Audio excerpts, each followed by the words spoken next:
All right, ready to dive in. Today's deep dive is going to be a little different. Oh, Yeah, it's based on excerpts that you all sent in cool. from the Almanack of Naval Ravikant. Have you heard of this? Yeah, I've heard of it. It's not your typical business book. Right. It's more like A philosophy almost. yeah, philosophy for life, really, but built on principles for both building wealth and being happy. I like that. A well-rounded approach. Yeah, and what really struck me going through this is that Naval, the author, Yeah. he's not just some, armchair philosopher. right. He's actually built companies. He's been in the trenches. Yeah, he's invested in some huge tech companies. So he's walking the walk. He's got the cred. Exactly. So no get-rich-quick schemes here, Nope. but maybe a get-fulfilled-smartly guide, something like that. I like it. So let's unpack some of his core ideas, starting with this distinction between wealth, money, and status. Okay. I mean, I get why people chase money and status. So who doesn't? But why does Naval say that that's a mistake? Well, because they're fleeting, Oh, okay. Money, it's just a tool. It comes and goes. Exactly. And status, it depends completely on what other people think. Yeah, okay. So much of it is out of your control.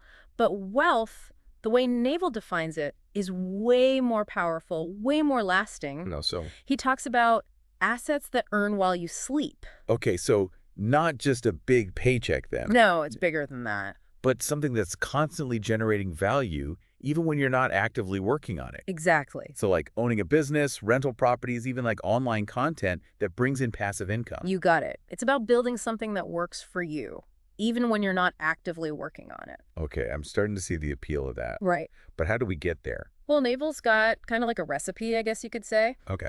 And the ingredients are specific knowledge, accountability, and leverage. Okay, specific knowledge. Now, is he talking about like knowing a specific coding language or a marketing strategy, something like that? It's a little more nuanced than that. Correct. Think of it like a unique blend of skills and experiences Okay. that is valuable precisely because it's rare. Oh, okay. He gives examples like coding, yes, Mm-hmm. but also salesmanship, the ability to explain complex things simply, even musical talent. Really, anything can be specific knowledge. As long as it's rare and valuable, yeah. It's that thing you're naturally good at, almost like a superpower.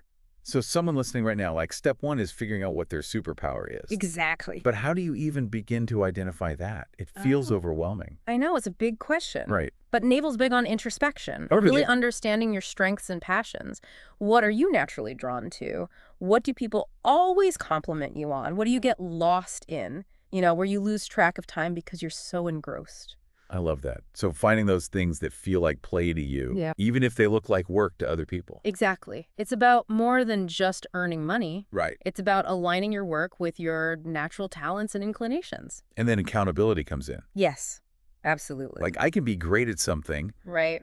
but if I'm not reliable, that doesn't really help. Exactly. Accountability is about taking ownership of your specific knowledge, Mm-hmm.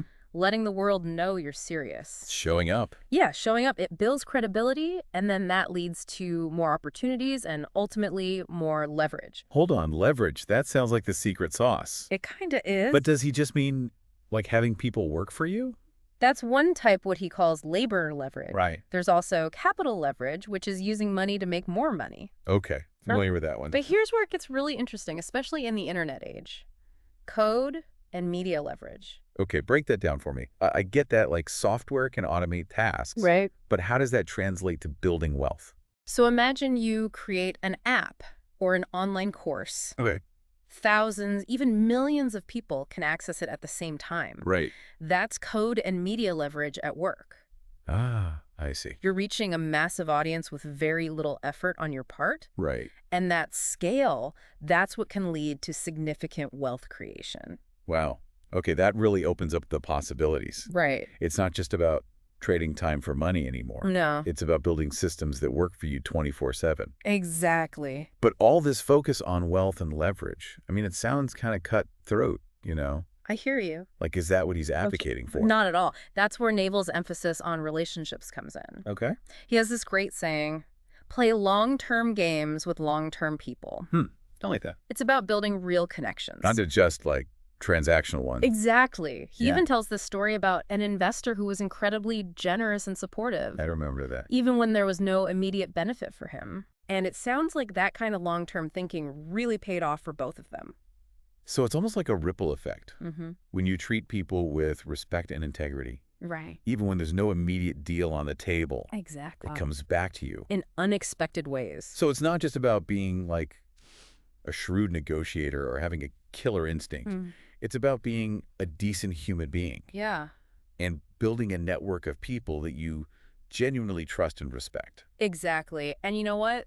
That approach actually sets you up for more sustainable success in the long run.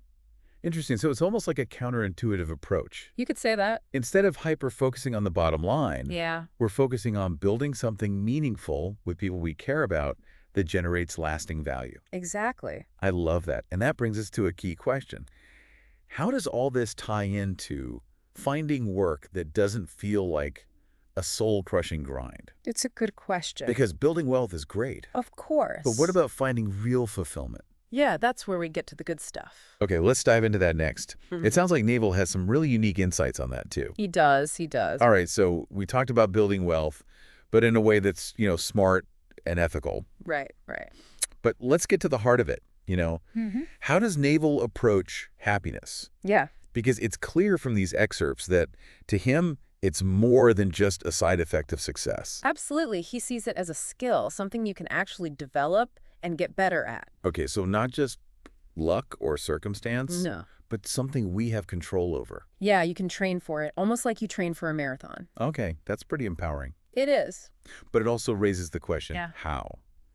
How do we train for happiness? Well, he's a big proponent of meditation. Well, He calls it intermittent fasting for the mind, which I kind of love. I like that. I've dabbled in meditation, but honestly, sometimes it just feels like I'm sitting there getting frustrated with my own thoughts. Is that what he's talking about? Not exactly. It's not about emptying your mind completely. It's more about noticing those thoughts, but without judgment. Just letting them come and go like clouds passing by. So you're not trying to, stop thinking. Right. You're just becoming more aware of it. Okay, so it's more about developing a different relationship with our thoughts. Exactly. And he's experimented with different techniques, mindfulness, focusing on the breath, even walking or showering meditations. Showering meditations, what's that? It's exactly what it sounds like. You're just bringing your awareness to the sensations of the water, the sounds, Wow. Okay, I have to try that. Yeah, it's about finding what works for you. So it's not about achieving some kind of perfect Zen-like state, No, not at that. but more about, like you said, developing a different relationship with our thoughts and emotions. Right. But is there any, proof this stuff works? Oh, yeah. Or is it just woo-woo feel-good stuff? Naples actually really pragmatic about it. Okay. He talks about the tangible benefits, less anxiety, better focus, improved sleep. And there's a growing body of scientific research to back that up, too. Okay, so it's not just about feeling good in the moment. Right. It's about training your mind to be more resilient Yes. and better equipped to handle, the ups and downs of life. Exactly. And he goes even deeper, talking about the importance of dealing with difficult emotions, like anger. Okay. He describes anger as like a hot coal you're holding in your hand, waiting to throw it at someone else. Ouch. Yeah, that's a powerful image. It is. I think a lot of people struggle with anger, myself included. Oh, yeah, for sure. It feels so instinctive, so hard to control. It can be. What's his advice there? Well, first, becoming aware of your anger, Okay. understanding your triggers, and then finding healthier ways to express it. So you're not saying we should suppress it. No, not at all. But you can choose how you respond to it. So it's that pause, right, between the stimulus and the reaction. Yes. Choosing a more constructive path. Instead of just reacting impulsively. Exactly. Is that where this whole idea of accept as a mantra comes in? Yes. Acceptance is huge for him. It seems to be. Accepting things we can't change. Right. Letting go of those expectations that just cause us suffering. Okay, so it's not about being passive. Not at all. It's about being strategic. Yes. Choosing our battles wisely. Focusing our energy where it actually matters. Exactly. And that ties into action, too. Okay, how so? He doesn't want us to just become complacent. Right. So he has this phrase, impatience with actions, patience with results. Okay, explain that one. It means take initiative, go after what you want, Yeah. but also understand that things take time to unfold. It's like planting a seed, right? Perfect analogy. You can water it, give it sunlight. But ultimately, you have to trust the process. Exactly. Speaking of taking care of things, Naval also talks about the connection between physical well-being and mental well-being. Absolutely. He's big on exercise, healthy diet. Yeah, I remember those parts. Even experimenting with things like cold showers. Cold showers. That's a little intense for me. I know, right? It was for him too at first. Really? Yeah, he saw it as a way to build mental toughness, discipline. So it's about pushing your boundaries. Exactly. And there is some evidence that it can have health benefits too. Maybe I'll work my way up to that. You should, but the message is clear. Taking care of your body is taking care of your mind. It's all connected. Exactly. And it speaks to his overall philosophy of self-improvement. How so? He's always learning, experimenting, pushing himself, and he encourages everyone else to do the same. Yeah, find what works for you. Yes. And not be afraid to challenge conventional wisdom. That's inspiring. It's like he's saying we're all works in progress, We are. always learning and growing. Always. It takes the pressure off needing to have it all figured out, you know? Totally. He even says there are no adults. We're all just figuring things out as we go. That's a humbling thought. It is, but also kind of liberating. Yeah. So instead of trying to project this image of perfection, it's about embracing the journey. The ups and downs, the learning, the growth. Exactly. Which brings us to a big question. If there are no adults, Yeah. how do we find meaning and purpose? Because that's what adults are supposed to have figured out, right? Yeah, exactly. Naval tackles that one head on. Oh, does he have any answers? Well, he explores it from a lot of angles, Okay. acknowledging that it's a deep one without easy answers. So we've talked about wealth, happiness, taking care of ourselves. Yeah, It's a lot. it is, yeah. But there's this other piece, Mm-hmm. the people around us. Oh, yeah. Relationships, huge. How does Naval see those? Both personal and professional. Well, it's clear he thinks they're foundational, Okay. not just like a nice to have. Essential. Yeah, essential. Remember, play long-term games with long-term people. Right. It's not just about business. It's about the whole life you're building. Exactly. Surrounding yourself with people who are in it for the long haul. It makes me think of like those friendships that have been through thick and thin, Yeah. where you know you can truly rely on each other. He even tells this story about an investor, Elad Gil, Oh, yeah, I remember that. who was just so helpful above and beyond. Even when there was no immediate benefit to him. Right. It created this bond that's been valuable for both of them. It's like that saying, what you put out comes back to you. Totally. But not in a manipulative way. No, genuine. Is that what he means by long-term games? Mm-hmm. Building those relationships on trust, knowing it pays off over time, like compound interest almost. I think you're right. He talks about how the people you're with affect your whole path. Makes sense? So choose wisely. Because their values become yours, whether you realize it or not. Yeah, it can be kind of scary, right? It makes you want to take stock of your own circles. For sure. But it's empowering, too. Like, we choose... You have agency. He's pretty blunt, though, isn't he? About needing good values to even get close to him. Yeah, he sets a high bar. I think that's intentional. Protection. Protecting your time, energy, your mental space. Yeah. Surrounding yourself with people who lift you up. Exactly. Inspire you, challenge you in a good way. What about those relationships that aren't serving us, though? Oh, the tough ones. Is he saying, like, cut them off completely? It's more nuanced than that. Sometimes you do have to distance yourself. From negativity, drama. Right, but it's not about being ruthless. It's self-preservation.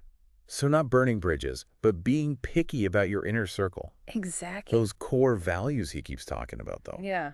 What are some of them? What does Naval prioritize? Honesty, integrity, no surprise. The basics. But also that long-term thinking, actions, matching your values, taking responsibility. It's a theme, for sure. Consistent. It reminds me of when he talked about building a personal brand. Oh, yeah. It's not just logos and websites. No, it's deeper. It's embodying those values so people know what you stand for. Your reputation is built on that. Consistent actions, showing up right, delivering. Being someone reliable, trustworthy. Someone people want to work with. Yeah, exactly. It's not just what you achieve. It's how. Powerful message, especially in a world so focused on quick wins. It really challenges how we usually think about success. That's what makes Naval's view so interesting. Not afraid to question things, to offer a different way. And it brings us full circle, right? Wealth, happiness, the right people, it is all connected. A blueprint for a good life, successful and meaningful. That's the key takeaway from this deep dive, I think. I agree. It's not just about checking boxes, it's aligning yourself with your values, building something good, having a positive impact. Couldn't have said it better myself. We've covered so much. We have. But honestly, it feels like we've only just started with the Almanack. There's always more to explore. I encourage everyone listening to dive in themselves. It's worth it. And remember what Naval said, we're all figuring things out as we go. So true. Be patient, stay curious, never stop learning. Well said. Until next time, keep diving deep.